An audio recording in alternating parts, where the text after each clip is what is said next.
Olá galera, começando mais uma edição do Escolhe ou Morre e dessa vez a gente vai tentar eleger qual é o maior centro do futebol brasileiro fora do eixão.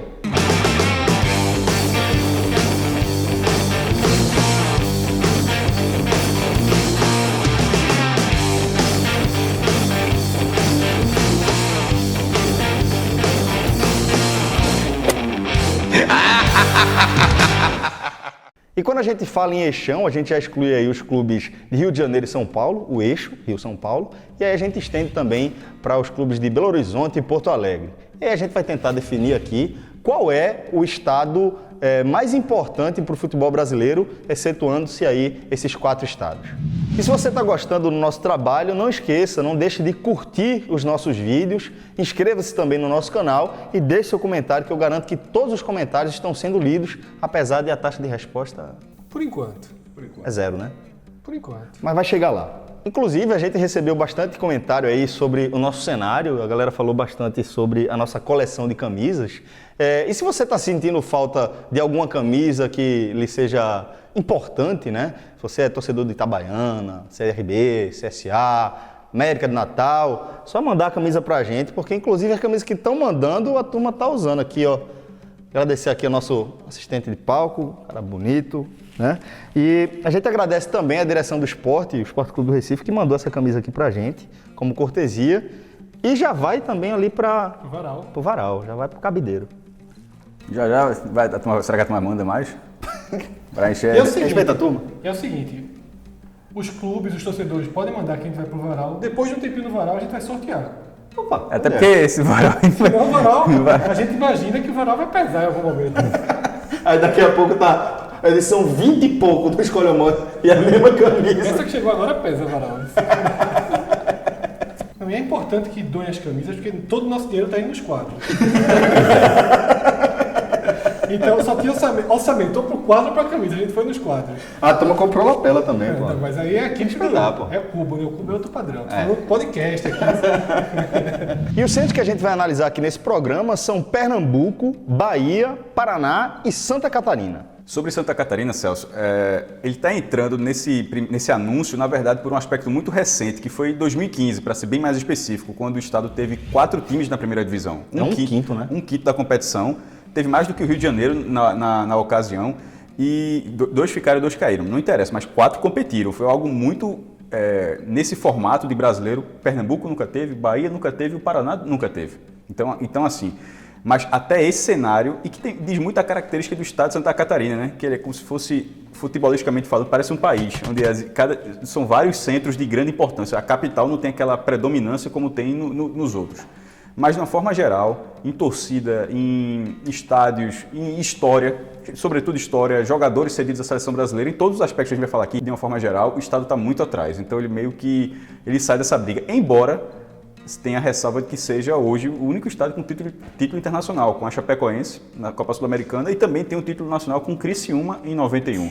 Então, assim, ele poderia competir, mas os argumentos que a gente vai apresentar aqui vão mostrar que eles vão ficar um pouco para trás. Até o termo centro de futebol, né? Então, você ser um centro de futebol requer características que são muito mais ligadas à construção cultural do futebol.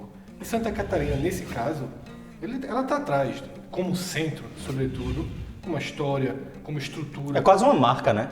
Exatamente, assim, o futebol de Pernambuco, da Bahia e do Paraná, eles acompanham toda a história do futebol brasileiro.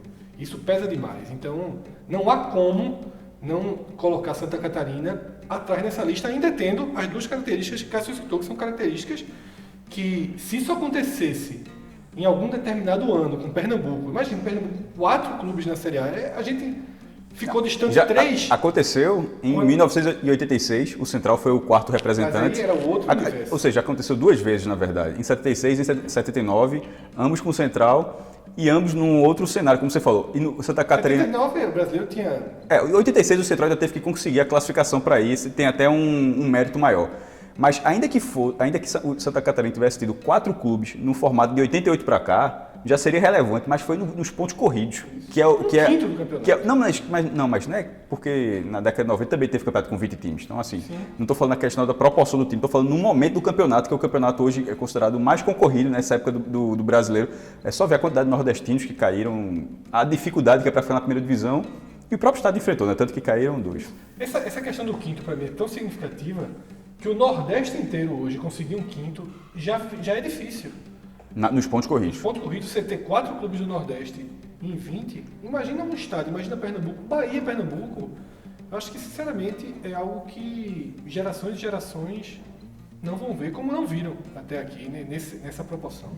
O primeiro ranking que a gente vai analisar aqui desse trio que restou, né? Pernambuco, Bahia e Paraná, é o ranking de títulos e vices em torneios nacionais. Considerando as competições nacionais de elite, né? Assim, os 3 estados tiveram participações na segunda divisão, na terceira divisão, mas a gente está considerando só os principais, onde havia uma classificação até Libertadores, para ser um critério. Há um triplo empate. Os 3 com 2 títulos nacionais, a Bahia com os 2 do Bahia, o Pernambuco com os 2 com o Sport, e lá no Paraná, um Coritiba com o Atlético Paranaense. Nessa primeira coluna, eu acho que a vantagem é do Paraná, primeiro, pela divisão, porque a gente não está decidindo qual é o maior clube fora do eixo, a gente está decidindo qual é o principal estado fora do eixo. E no momento que existem 2 campeões brasileiros na cidade, a força fica muito mais distribuída, né? Muito mais distribuída. E 2 títulos brasileiros. Então, assim, não é um ganhou a Copa dos Campeões, a Copa do Brasil, ou uma Taça Brasil há muitos anos, não. Ganharam os principais campeonatos do país. E para os vice-campeonatos, ainda vai para outra questão, que o próprio Paraná tem um vice-campeonato brasileiro, como a Bahia também tem, isso de 71 para cá, só que o vice do Paraná é nos pontos corridos. Então, na hora que a gente for ver essa questão do estado mais forte, o estado do Paraná é o que tem o melhor desempenho nesse novo formato do Campeonato Brasileiro. E detalhe, perdeu por um triz, que foi o Atlético Paranaense de 2004, com o Washington fazendo gol, aquela coisa toda, e perdeu o gol na reta final para o Santos. Liderou o campeonato durante muito tempo. Até Levi Coupe dizia que o atleta estava no piloto automático, né? Eu acho que era essa a questão. Mas, voltando para o cenário geral, entra nos vices, os 2 vices do Vitória, Copa do Brasil e Brasileiro, e entra o vice do Náutico da Taça Brasil. E é importante colocar o Náutico para a gente não ficar preso só ao presente. Na hora que você tem um vice nacional desde os anos 60, e isso o Paraná não tem. O Paraná era quase inexistente nesse período. Então, Pernambuco, assim como a gente falou um pouco até dos principais clássicos, da importância, se o Paraná não estava lá nos anos 60, azar do Paraná. Pernambuco tinha um domínio, e a Bahia, sobretudo, tinha... E na década seguinte, Pernambuco continua aparecendo, na verdade, agora com o Santa, que já é uma outra força, né? Sim, o Santa aparece, mas aí na década de 70, o Paraná vai apresentar uma força que vai ser um grande diferencial nessa questão. O Coritiba chegou 2 vezes na semifinal, em 79 e 80, porém, o Londrina chegou na semifinal em 77. Então, assim, eu acabei de falar que, além da capital ter 2 times campeões brasileiros, o interior tem um time que já foi G4 da Série A. Então aí, meu amigo... Cresce, né? Porra! No único aspecto que você pode, não é diminuir, fazer uma ponderação em relação ao Paraná nesse quadro aqui apresentado, é que, tirando o título brasileiro de 85 do Coritiba, todas as outras finais vieram do ano 2000 para cá. Isso significa o quê? Se a gente fizesse esse Escolhe ou Morre na Rádio Tupi, na época que só existia o debate no rádio, possivelmente a gente não citaria o Paraná nem disputando com Bahia e Pernambuco. Mas não é só o fato de ter, como você falou, tirando 85, as outras finais terem sido para cá. É o número de vezes. Sim. Foi campeão em 2001. Não, é isso que eu estou falando. A predominância Então, depois de 2000, ela é muito relevante a ponto da gente considerar que já fica na frente. O título de 2000 com o Atlético, o vice de 2004 com o Atlético. Isso a gente está falando só do brasileiro, que ainda vai ter competições internacionais. Aí o Coritiba é 2 vezes vice da Copa do Brasil, 11 e 12, e o Atlético Paranaense é vice em 2013, fora a G4. Então, assim... Apareceu muito no Campeonato Brasileiro, assim. O século XXI, por exemplo, se fosse o Escolhe ou Morre do século XX, como você está falando, não existiria. O Paraná não estaria nessa briga. Teria saído junto como saiu com Santa Catarina.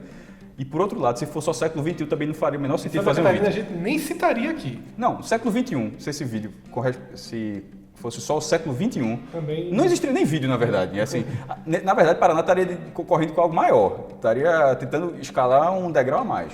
Mas, como a gente está considerando um tempo muito maior, onde o vice do Náutico de 67 também influencia, então segue essa discussão. Lembrando do cenário pernambucano, o vice do Náutico 67, o Sport com os 2 títulos, e os vices do Sport são o da Copa do Brasil e da Copa dos Campeões, que valia uma vaga na Libertadores, foi até em Alagoas, um pouquinho mais para lá.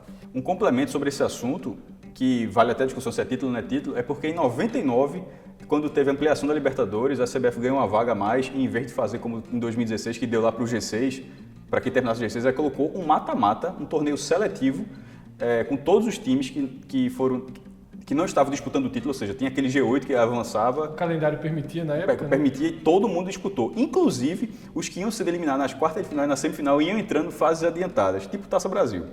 O Atlético Paranaense foi o campeão, numa final contra o Cruzeiro. Teve até taça, ou seja, não era só... Então teve título. Não tá na camisa, não tá nada, mas se você falar no museu, tá lá um troféu, ganhou a vaga na Libertadores, a primeira da história do clube. Veja, é aquele tipo de coisa. Se é o Santa, Náutico e o Sport, a gente está aqui. Eu tenho convicção que aqui se valorizaria. Basta pensar o seguinte, maestro.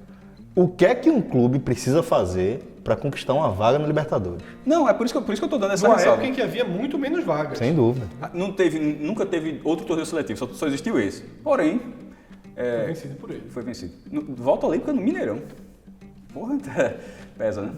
Agora a gente vai analisar as participações dos representantes desses estados nos campeonatos brasileiros, né? E aí a gente já tem aqui uma conta que já dá pra gente ilustrar. O Bahia é o primeiro com 45 participações, seguido de Atlético Paranaense com 41 e depois Sport e Curitiba empatados com 39 participações. Essa diferença do Bahia é justamente da Taça Brasil, onde o Bahia teve um desempenho muito bom. Foi o primeiro campeão em 59 e foi vice em 61 e 63. Nessa época ele participou 2 vezes da Libertadores, né? Que vai pesar mais lá na frente, em algo que a gente vai discutir também.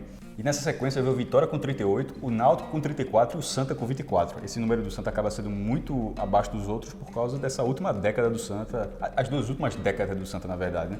Mas pode ver que entre Atlético Paranaense e Náutico, existe uma proximidade, o Bahia está um pouco mais desgarrado justamente por causa da Taça Brasil, mas de uma forma geral há um equilíbrio. Então essa representatividade nesse momento, nesse contexto do campeonato, não definiria nada em relação a participações. Eu acho que todos os estados, até porque de Pernambuco ainda tem a questão de que em alguns momentos só tem 2 vagas para o estado e tendo 3 times, então alguém ficava de fora, sobretudo nos anos 80, como foi, por exemplo, o Sport. Em 83 foi Santa e Náutico que disputaram a final do supercampeonato no jogo extra e o Sport ficou de fora do brasileiro, do ano seguinte, que foi 84. Mas apesar de Pernambuco ter os 2 últimos da lista, Náutico e Santa Cruz, sobretudo Santa Cruz muito afastado, se você fizer uma soma geral desses clubes aqui, Pernambuco fica o estado com mais participações. Lembrando que tem um clube a mais, mas isso também é um mérito do estado, né? Exatamente. E a gente ainda pode somar o Paraná, que passou a disputar Série A nos anos 90, mas não seria suficiente para mudar esse cenário. Então é um cenário que mostra que o fato de que Pernambuco, desses estados, é o que tem os 3 clubes grandes mais consolidados. Cássio citou, o Londrina foi G4. No O Paraná foi 5º lugar. Foi para Libertadores com essa quinta colocação. Mas, culturalmente, o Recife é a cidade que tem... Já que a gente está falando do estado, porque vale Londrina, Pernambuco é o estado que tem os 3 grandes mais consolidados como clubes de tradição, como clubes grandes. Então, ainda que Pernambuco não lidere essa lista, eu acho que essa é uma lista em que a visão do futebol pernambucano ela ganha um ponto nessa lista. Correto, concordo. Eu até falei que havia um equilíbrio, mas concordo com essa visão, até porque o Paraná Clube foi uma fusão, né? Colorado e Pinheiros, 2 clubes também de Curitiba, justamente para tentar ter essa terceira via de Curitiba. De fato mas continua sendo muito abaixo e com crescimento do Atlético Paranaense, porque quando ele surgiu, o Curitiba era o campeão brasileiro. Aí o Atlético Paranaense, que reconstruiu o Joaquim Américo, virou a Arena da Baixada, e os 2 são muito, para qualquer pessoa, pelo menos para quem vê de fora, não sei se... Mas vendo de fora, o Atlético Paranaense e Curitiba são muito, muito à frente do Paraná Clube. Muito distante do Paraná. E na Bahia não existe nenhum clube que faça uma frente para tentar... Existem clubes em Salvador, claro, mas não existe nenhum que faça uma frente para ser o terceiro, como é Pernambuco. E ainda que o Náutico esteja abaixo, ou o Santa esteja abaixo nesse revezamento, em alguns momentos, dependendo da lista, mas o peso deles é muito maior em relação a qualquer outro exemplo que você pode pegar nos outros estados. Eu não tenho dúvida que o fato de Pernambuco ter 3 clubes e ser o único estado fora do eixo Rio-São Paulo, que aí a gente já pode incluir também Belo Horizonte e Porto Alegre nessa conta que só tem 2 times, Se alguém jogar América Mineiro aí, o América Mineiro está para Belo Horizonte, como o Paraná está para Curitiba. Eu acho. É verdade. Não como o Náutico está para Pernambuco. É verdade. E aí vale também ressaltar que se alguém quiser falar, não, mas Santa Catarina botou 4 estádios. A questão é que Pernambuco, ele mantém a regularidade desses clubes há mais de 100 anos. Não, e colocar 4 estádios foi algo fantástico para Santa Catarina, mas muito circunstancial. Absolutamente pontual. Né? O Avaí ficou 29 anos sem jogar a primeira divisão. A Chapecoense, décadas. Joinville, desde os anos 80. Tudo convergiu. O Figueirense, quando ele subiu ali no início do século XXI, aí ele teve uma grande sequência. Inclusive, o Figueirense tem um rendimento interessantíssimo nos pontos corridos. Mas antes disso, ele também ficou muito ausente. Na verdade, na década de 90 é bronca para achar um time de Santa Catarina na primeira divisão. Se a gente levar em consideração o fato de que essa última década, Cássio até considera as últimas 2 décadas do Santa, são prejudiciais para o estado como um todo, eu acho que o fato de o Santa Cruz não ter saído da mídia nacional, de certa forma, enquanto esteve ali no calabouço do futebol nacional, já é um indicativo da força do clube e do estado, consequentemente, né? Não aconteceria o mesmo com nenhum dos clubes de Santa Catarina. Como não aconteceu. Exatamente, com nenhum deles. Absolutamente nenhum. Hoje, por um novo momento, aconteceria com a Chape. Se a Chapecoense for descendo degraus e... O que nunca aconteceu, nunca caiu. Até a gravação desse vídeo. Verdade. Se ela passar a descer degraus e chegar na quarta divisão por toda a história, porque na verdade é o seguinte, a Chapecoense ela se torna um caso à parte, ela se tornou um clube nacional e que exerce e desperta um sentimento diferente de todos os brasileiros. Então, não é algo que a gente consiga ponderar e colocar na balança. Por esse motivo, entrarei no contexto do Santa, que não é. O Santa está lá pela movimentação popular que o Santa Cruz tem, que nenhum outro tem nesse pela história que o Santa Cruz construiu. Não, mas a história está...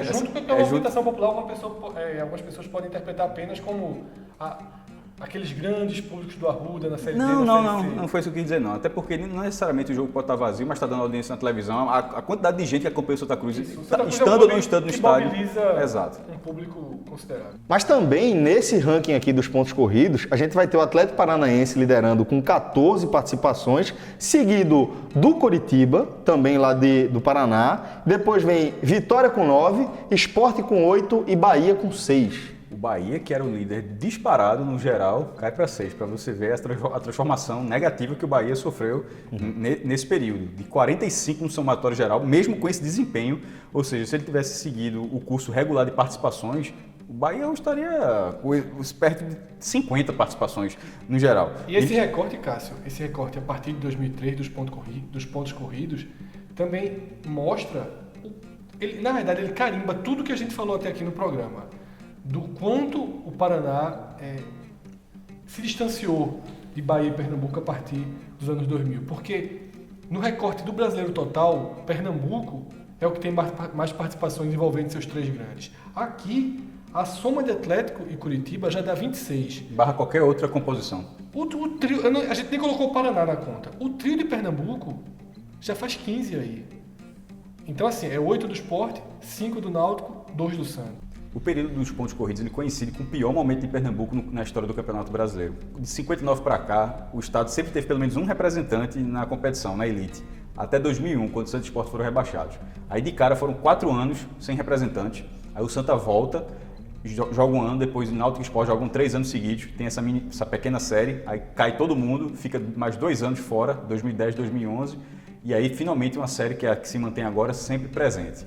Mas o futebol paranaense foi cavalgando nesse tempo, foi abrindo vantagem e, mais do que isso, foi chegando, porque não era só participar. Por exemplo, o Santa, as 2 vezes que jogou, foi rebaixado, o Náutico, o máximo que conseguiu foi ficar ali na 14ª colocação, e o Sport ficou uma vez entre os 10, que foi a 6ª colocação, uma boa colocação, mas só foi uma vez. Nesse período... Que o futebol baiano também só chegou uma vez, né? Um 5º lugar com vitória.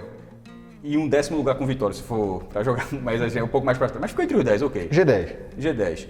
Enquanto isso, o futebol paranaense conseguiu colocar os 3 clubes na Libertadores através do Campeonato Brasileiro. 3 vezes o Atlético Paranaense, que foi até vice-campeão brasileiro, e uma vez o Coritiba e uma vez o Paraná. Meu amigo, aí, considerando que ninguém chegou perto do detalhe, o regulamento atual, Vitória e Sport teriam entrado. Mas aí, paciência, não conseguiram. Nos anos que os paranaenses tiveram boas colocações, a Libertadores estava ao alcance. E no momento, ou seja, está 5-0. É difícil buscar esse rendimento. Quem está vendo esse vídeo agora, tá tipo Fórmula 1 em corrida chata, que já tem um carro completamente disparado e a turma indo ali atrás, brigando pelo sexto. Agora, talvez tenham listas aqui pra frente que possam... Pode pintar um. Veja. O boxe pode chamar. Jogando baralho, a mão do futebol paranaense foi essa. E muito por causa do Atlético Paranaense também. O peso que o clube que o Atlético transformou, G12. Não por acaso nosso programa piloto questiona a condição do Botafogo. A partir do Atlético Paranaense. E o nosso candidato, digamos assim, a ser o 12º clube do Brasil, não que exista um G12. O Atlético Paranaense seria briga com o Botafogo para ser o primeiro desse segundo pelotão. Desse segundo pelotão, fora dos 11 primeiros. Porque por toda a história do Botafogo, a história recente do Atlético Paranaense, ela é de aplaudir de pé. Muito, muito maior do que a do Botafogo na história recente. Bom, aproveitando então esse gancho do Mestre Cássio Zirpoli, vamos destacar aqui o ranking de participações de cada estado na Libertadores, né? Segue o massacre. Segue o massacre do Paraná, que tem 8 participações de seus representantes. Vai ser seguido um empate, na verdade, de Bahia e Pernambuco, cada um com 3 participações. Aqui a gente pode botar também as 2 participações de Santa Catarina, né? Que dá o que, Cássio? Você somando Pernambuco, Bahia e Santa Catarina, empata vai dar com o Paraná.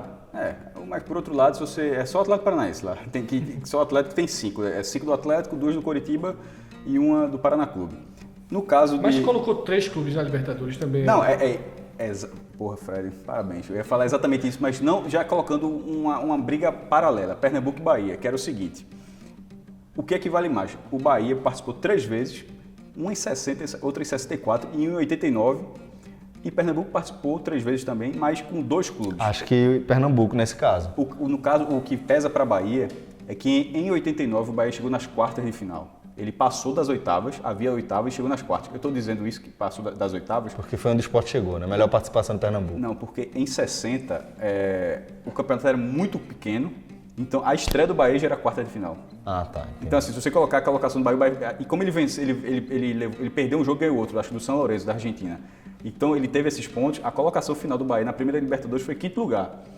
Para a posteridade, é uma colocação excelente da Libertadores. Se você pegar um campeonato hoje, tem 3 fases preliminares, você terminar em 5º, você andou muito. Mas no caso do Bahia, não precisou nem andar, parada ele já ficou em 5º. Só uma curiosidade, assim, eu falei, mas o que é que vocês acham mais relevante, então? Bahia, eu acho Pernambuco. Mesmo a Bahia tendo chegado nas quartas? Mesmo tendo chegado nas quartas. Porque o que a gente tá debatendo aqui é justamente a força do centro, né? Mas a colocação importa também. Importa. Mas botando os 2 critérios na balança, eu acho que o fato de Pernambuco ter 2 times que já disputaram a Libertadores pesa muito. Pesa para a história, para a rivalidade local, porque na hora que você vai jogar uma carta na mesa, o outro tem essa carta também. Agora o Vitória tem um vice brasileiro que não lhe deu vaga na Libertadores, né? Paciência. Ok. E ainda sobre a Libertadores, no caso do Atlético Paranaense, foi vice-campeão. Aí não vê só. Meu amigo, pode botar Fred Gu passando de vez, vai estar um massacre assim, meu amigo. Se o boxe não chamar...